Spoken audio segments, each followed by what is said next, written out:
let's move along with our tutorials and start looking at strings and variables. So let's start by looking at some variables here. Here's our code so far. Let's start editing this, and we will move this down here.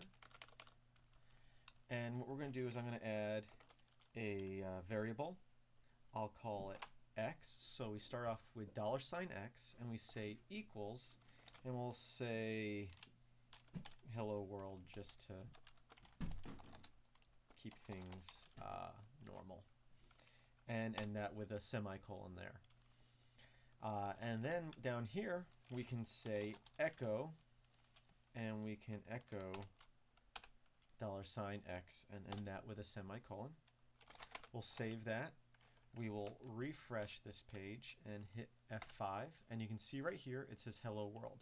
Now the reason it's on the same line as the more code is because the PHP is basically just generating HTML tags. So if we wanted it to be on a new line here, we have to do just like we would in HTML code, and either at the beginning of this line or at the end of this line, and I'll just put it here, we'll put our BR for line break there. We'll save that, hit F5 here, and now it's on a new line. Now if you wanted to put variables and strings together, we can come here and we can go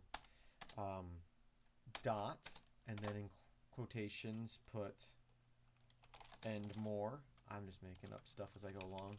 Let's remember to put a space here, so there's a space between that word and the variable. And I will save that real quick, and we will refresh this page, and you can see now we have hello world, which is variable x, and then and more. Now we can create as many variables as we'd like. I'll create another one. I'll call it y, and I'll call it, I'll put it set to people. And then down here we can add, so we have our string text here within quotations, and anything outside of those quotations we put the dot to signify that you're combining these, and we'll do $y.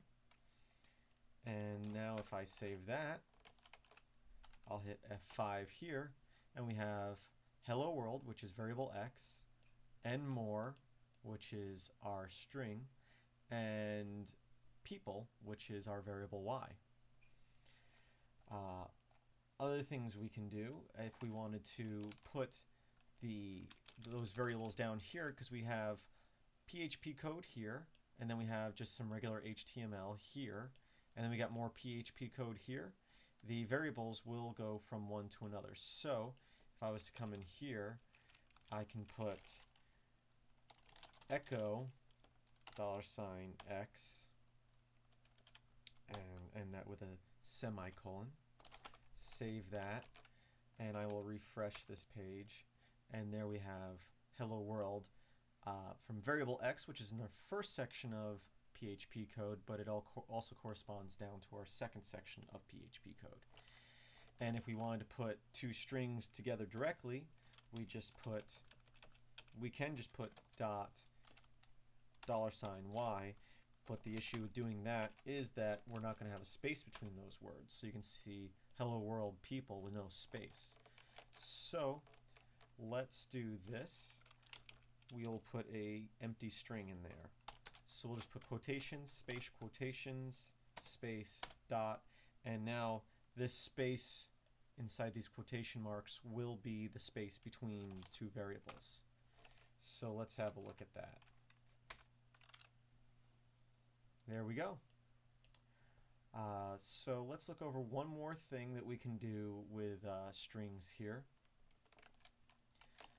And what that is we'll do this. We'll say echo, and then we will do str for string and len for length, and then inside parentheses we will put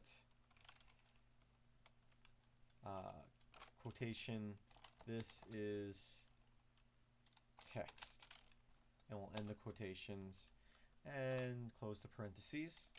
We will save that, and now if we hit F5 here to refresh, it says 12 because that's the length of this string. We have 1, 2, 3, 4, 5, 6, 7, 8, 9, 10, 11, and 12 characters within that string. So that's how you count the characters in a string. Simply use your string length command there. So that's another look at PHP code. Hope you're enjoying these tutorials, and visit filmsbychris.com for more tutorials like this.